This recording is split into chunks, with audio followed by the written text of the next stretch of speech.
penggal dulu kepala saya. Baru Tuan boleh memakainya.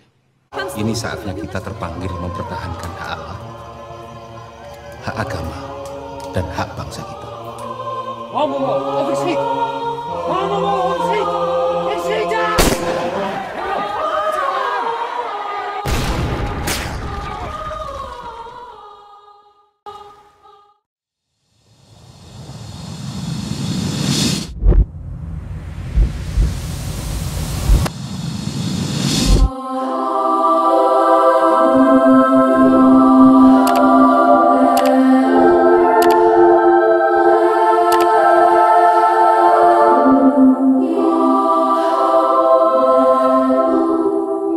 Salam damai sahabat Berita Katolik. Kali ini Berita Katolik akan membahas peran Gereja Katolik dan bukti sejarah keterlibatan intens dan signifikan partisipasi umat Katolik dalam perjuangan merebut dan mempertahankan kemerdekaan Republik Indonesia.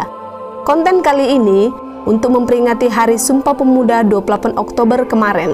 Ada 5 hal singkat atau kita sebut sebagai jejak peran Gereja Katolik saat itu. Kelima hal tersebut pernah diungkapkan oleh Profesor Dr. Ignatius Kardinal Suharyo Harjoatmojo pada sidang tahunan KWI tahun 2017 silam. Penasaran sahabat Katolik? Ini dia 5 jejak Gereja Katolik dalam memperjuangkan, merebut, dan mempertahankan kemerdekaan.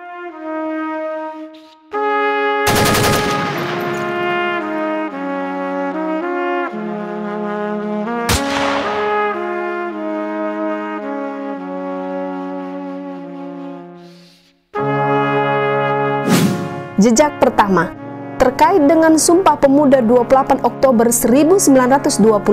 Sumpah Pemuda itu dilaksanakan dalam 3 sidang.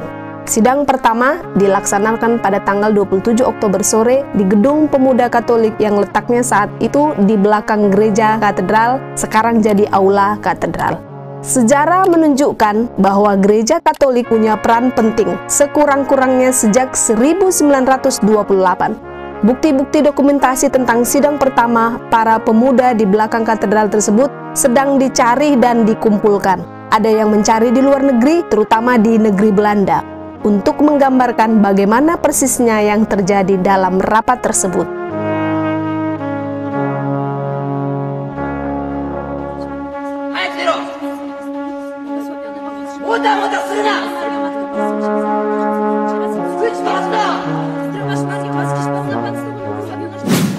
Jejak kedua, Mereka warga sipil dan pekerja misi. Tuan tentu tahu, ada hubungan diplomatik antara Vatikan dan Jepang. Jepang punya wakil di Roma, dan Vatikan punya wakil di Tokyo. Jadi, Vatikan tidak keberatan. Kami meminta gereja ini dijadikan markas. Itu tempat yang disucikan. terkait dengan pengakuan kemerdekaan Indonesia oleh Vatikan. Ini tak terlepas dari jasa Monsinyur Albertus Sugiyapranata. Seperti ditayangkan di film tentangnya, ada satu momen penting di mana beliau sedang menulis. Apa yang ditulisnya? Yang ditulis Monsinyur Albertus Sugiyapranata ternyata adalah surat kepada Paus di Vatikan, agar Vatikan secepatnya mengakui kemerdekaan Republik Indonesia. Itulah yang menyebabkan Vatikan termasuk negara pertama yang mengakui kemerdekaan Indonesia. Pada tahun 1947, saat perang mempertahankan kemerdekaan masih berlanjut, Vatikan sudah punya kedutaan di Indonesia yang saat itu disebut Apostolic Delegate.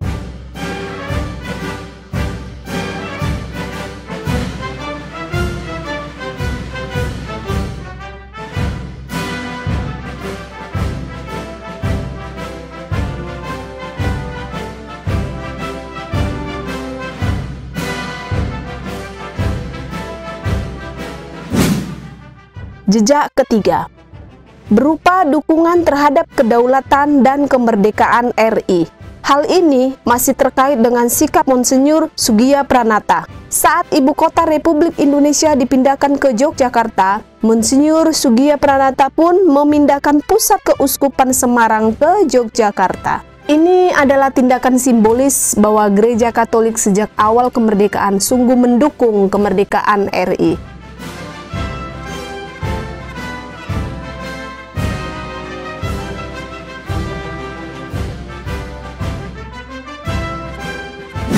Jejak keempat, terkait dengan kehadiran para pahlawan beragama Katolik. Tercatat bahwa pahlawan nasional beragama Katolik baik dari lingkungan angkatan bersenjata maupun sipil. Dari lingkungan angkatan bersenjata ada Slamet Riyadi, Yos Sudarso, Adi Sucipto, dan banyak lagi. Sementara dari sipil ada Ignatius Yosep Kasimo dan juga Monsinyur Sugio Pranata.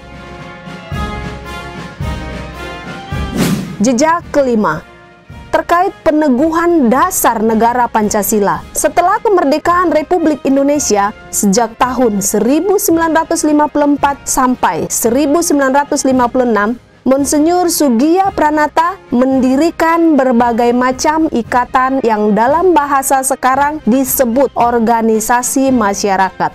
Ia antara lain mendirikan Ikatan Petani Pancasila, Ikatan Pekerja Pancasila, dan lain-lain. Pemuda Katolik sendiri telah memiliki cikal bakal sejak tahun 1928. Nantikan video berikutnya ya, sahabat Berita Katolik. Bagaimana sahabat Berita Katolik? Kamu pasti bangga dong jadi umat Katolik. Ingat saja semboyan ini. Pro Ecclesia et Patria, demi gereja dan tanah air. Semboyan ini digunakan organisasi gereja Katolik seperti Persatuan Mahasiswa Katolik Republik Indonesia atau PMKRI, Pemuda Katolik, dan lainnya. Jejak di atas adalah tanda yang sangat jelas bahwa gereja Katolik sungguh-sungguh sejak awal sejarahnya sangat berhimpitan dengan sejarah perjuangan kemerdekaan Indonesia. Merupakan tugas umat Katolik untuk mengukuhkan jejak-jejak peran itu sesuai tantangan dan panggilan sejarah masa kini.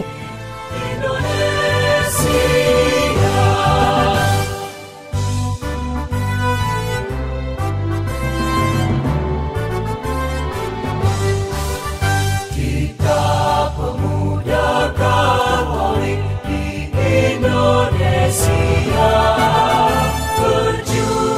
bersama-sama untuk nusa dan bangsa. Kita berjuang berdasar hati. Ayo sahabat Berita Katolik, klik like dan share ya.